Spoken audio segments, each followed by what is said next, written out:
Hello મિત્રો, તો સ્વાગત છે તમારું આપણી યુટ્યુબ ચેનલ વાયરલ અપડેટ. તો મિત્રો, આપણે આજે વાત કરીશું સુકન્યા સમૃદ્ધિ યોજના 2026 વિશે. તો મિત્રો, દીકરીનું ભવિષ્ય સુરક્ષિત કઈ રીતે બનાવવું તેના વિશે આજે આપણે વાત કરવાના છીએ. તો મિત્રો, 250થી શરૂ કરો બચત અને 2026ના નવા નિયમો, કેટલો વ્યાજ મળશે, દીકરીને કેટલા રૂપિયા મળશે અને 8.2% વ્યાજ દરે કેટલા રૂપિયા મળશે તેવી સરકારે યોજના છે, SSY સુકન્યા સમૃદ્ધિ યોજના. તો સંપૂર્ણ માહિતી ગુજરાતીમાં આપવામાં આવી છે. તો મિત્રો, વિડીયોમાં અંત સુધી બન્યા રહેજો અને ચેનલ પર નવા હોય તો ચેનલને લાઈક સબસ્ક્રાઇબ કરવાનું ભૂલતા નહીં. નમસ્કાર. 4,53,00,000 આ કોઈ સામાન્ય આંકડો નથી. ભારત સરકાર સમર્થિત એક ખાસ યોજના હેઠળ આટલા બધા બેંક ખાતાઓ ખોલવામાં આવ્યા છે. આ આંકડો બતાવે છે કે આ યોજનામાં દેશભરના લોકોનો કેટલો મોટો વિશ્વાસ જોડાયેલો છે અને તેનું સ્કેલ ખરેખર કેટલું વિશાળ છે. ચાલો સમજીએ કે આ કઈ યોજના છે જેણે આટલા મોટા પાયે પ્રભાવ પાડીને લોકોના દિલ જીત્યા છે. આજના આ વિગતવાર વિશ્લેષણમાં હાર્દિક સ્વાગત છે. આજે આપણે સુકન્યા સમૃદ્ધિ યોજના એટલે કે SSY વિશે વિગતવાર ચર્ચા કરવાના છીએ. આ યોજના માત્ર કોઈ સામાન્ય બચત ખાતું નથી પરંતુ દેશની દીકરીઓને નાણાકીય રીતે સશક્ત બનાવવાનું એક બહુ જ મોટું રાષ્ટ્રવ્યાપી અભિયાન છે. તો ચાલો આખી યોજનાની ઝીણવટભરી માહિતી મેળવીએ અને સમજીએ કે આ કેવી રીતે કામ કરે છે. આજની આપણી ચર્ચા આ 5 મુખ્ય મુદ્દાઓ પર રહેશે. પહેલું, ભારતની દીકરીઓનું સશક્તિકરણ. બીજું, યોગ્યતા અને ખાતાની પ્રાથમિક માહિતી. ત્રીજું, ડિપોઝિટ, રિટર્ન અને ટેક્સ. ચોથું, ઉપાડ અને ખાતાની પાકતી મુદત. અને છેલ્લે પાંચમું, SSY અને PPFની સરખામણી. તો ચાલો શરૂઆત કરીએ પહેલા વિભાગથી, ભારતની દીકરીઓનું સશક્તિકરણ. વર્ષ 2015માં બેટી બચાવો બેટી પઢાઓ અભિયાનની શરૂઆત થઈ હતી અને ત્યાંથી જ આ યોજનાનો પાયો નખાયો હતો. આ માત્ર એક બચત પહેલ કરતાં વધુ સમાનતા અને તક તરફની એક મોટી ચળવળ છે.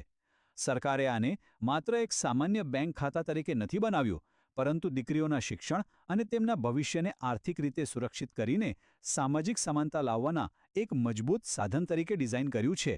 અને આ ચળવળ કેટલી સફળ રહી છે તે અહીં એકદમ સ્પષ્ટ સાબિત થાય છે. જરા વિચારો, ડિસેમ્બર 2025 સુધીમાં પરિવારો દ્વારા આ યોજનામાં 3.33 લાખ કરોડ રૂપિયા જમા કરવામાં આવ્યા છે. આ જંગી રકમ દર્શાવે છે કે પરિવારો પોતાની દીકરીઓના ઉજ્જવળ ભવિષ્ય માટે કેટલા પ્રતિબદ્ધ છે અને આ યોજનાનો દેશભરમાં કેટલો મોટો સ્વીકાર થયો છે. હવે આગળ વધીએ આપણા બીજા વિભાગ તરફ, યોગ્યતા અને ખાતાની પ્રાથમિક માહિતી. ખાતું ખોલાવવા માટેના નિયમો એકદમ સરળ અને સ્પષ્ટ છે. સૌથી પહેલી શરત એ છે કે દીકરીની ઉંમર 10 વર્ષથી ઓછી હોવી જોઈએ અને તે ભારતીય નિવાસી હોવી જોઈએ. બીજું, એક દીકરીના નામે માત્ર એક જ ખાતું ખોલાવી શકાય છે. સામાન્ય રીતે એક પરિવારમાં વધુમાં વધુ 2 દીકરીઓ માટે આ લાભ લઈ શકાય. જો કે જોડિયા અથવા ત્રિપુટી બાળકો હોય તો યોગ્ય તબીબી પ્રમાણપત્ર સાથે અપવાદ રૂપે 2 કરતાં વધુ ખાતા ખોલવાની ખાસ છૂટ પણ આપવામાં આવી છે. આની પ્રક્રિયા બિલકુલ જટિલ નથી. સત્તાવાર ફોર્મ 1માં અહીં દર્શાવેલા બોક્સમાં અરજદારનો પાસપોર્ટ સાઇઝનો ફોટોગ્રાફ લગાવવાનો હોય છે. આ ફોર્મની સાથે દીકરીનું જન્મ પ્રમાણપત્ર અને માતાપિતાના KYC દસ્તાવેજો જોડી દેવાથી બહુ જ સરળતાથી ખાતું ખુલી જાય છે. ચાલો હવે સૌથી રસપ્રદ ભાગ જોઈએ, વિભાગ 3, ડિપોઝિટ, રિટર્ન અને ટેક્સ. આમાં પૈસા કેવી રીતે વધે છે તે સમજીએ. આ યોજનાની સૌથી આકર્ષક બાબત એ છે કે તેની શરૂઆત માત્ર 250 રૂપિયાથી થઈ શકે છે. જી હા, ન્યૂનતમ પ્રારંભિક જમા રકમ માત્ર 250 રૂપિયા છે. આનો અર્થ એ થયો કે દેશના કોઈપણ સામાન્ય પરિવાર માટે આર્થિક બોજ વિના આ યોજનામાં જોડાવું એકદમ શક્ય અને સહેલું છે. રોકાણની મર્યાદાની વાત કરીએ તો એક નાણાકીય વર્ષમાં ઓછામાં ઓછા 250 રૂપિયા જમા કરવા ફરજિયાત છે. જ્યારે જો સગવડ હોય તો મહત્તમ 1,50,000 રૂપિયા સુધીનું રોકાણ પણ કરી શકાય છે. અને અહીં એક ખાસ ધ્યાન રાખવા જેવી બાબત એ છે કે ખાતું ખોલાવ્યાની તારીખથી લઈને 15 વર્ષ સુધી જ તેમાં રકમ જમા કરવાની હોય છે. હવે વળતર એટલે કે રિટર્નની વાત કરીએ. સરકાર દર ત્રિમાસિક ગાળામાં એટલે કે દર 3 મહિને આ યોજનાના વ્યાજ દરોની જાહેરાત કરે છે. ઐતિહાસિક રીતે જોઈએ તો આ દર 8%થી લઈને 8.4%ની વચ્ચે રહ્યો છે. હાલમાં આ દર 8.2% છે, જે સ્પષ્ટપણે દર્શાવે છે કે બેંકની પરંપરાગત બચત યોજનાઓ કે ફિક્સ ડિપોઝિટ કરતાં આમાં ઘણું ઊંચું અને આકર્ષક વળતર મળે છે. ઊંચા વળતરની સાથે આ યોજના આટલી લોકપ્રિય છે તેના પાછળનું મોટું કારણ તેના ટેક્સ લાભો છે. આવકવેરાની કલમ 80C હેઠળ વર્ષમાં 1.5 લાખ રૂપિયા સુધીના રોકાણ પર સીધો ટેક્સ લાભ મળે છે. એટલું જ નહીં, કલમ 10 મુજબ ખાતામાં જે વ્યાજ જમા થાય છે અને મેચ્યોરિટી પર જે કુલ રકમ પાછી મળે છે તે પણ સંપૂર્ણપણે ટેક્સ ફ્રી હોય છે. મતલબ કે કમાણી પર એક પણ રૂપિયાનો ટેક્સ નહીં. હવે પહોંચીએ વિભાગ 4 પર. ઉપાડ અને ખાતાની પાકતી મુદત એટલે કે મેચ્યોરિટી. પૈસાની જરૂર પડે ત્યારે શું? દીકરી જ્યારે 18 વર્ષની ઉંમરે પહોંચે અથવા તો 10મું ધોરણ પાસ કરે ત્યારે તેના ઉચ્ચ શિક્ષણના ખર્ચ માટે ખાતામાં જમા થયેલી કુલ રકમના 50% સુધીનો ઉપાડ કરી શકાય છે. અને સંપૂર્ણ ખાતું ક્યારે પાકે?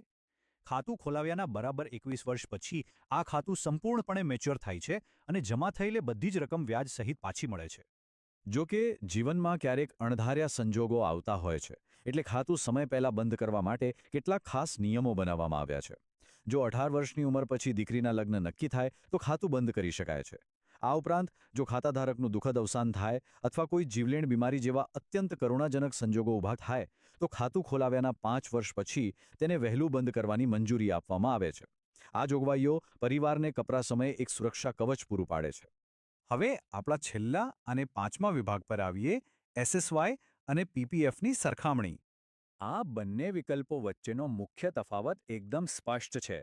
જો મુખ્ય ધ્યેય માત્ર દીકરીના ભવિષ્ય માટે જ બચત કરવાનું હોય તો SSY શ્રેષ્ઠ છે, કારણ કે તેમાં સામાન્ય રીતે PPF કરતાં ઊંચો વ્યાજદર મળે છે.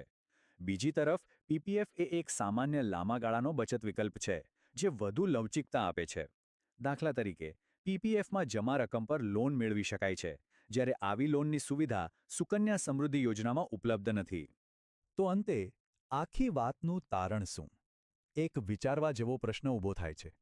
આર્થિક સ્વતંત્રતા જ્યારે સશક્તિકરણનો પાયો બને છે ત્યારે શું માત્ર આ એક ખાતું આવનારી પેઢીની દિશા બદલી શકે ખરું?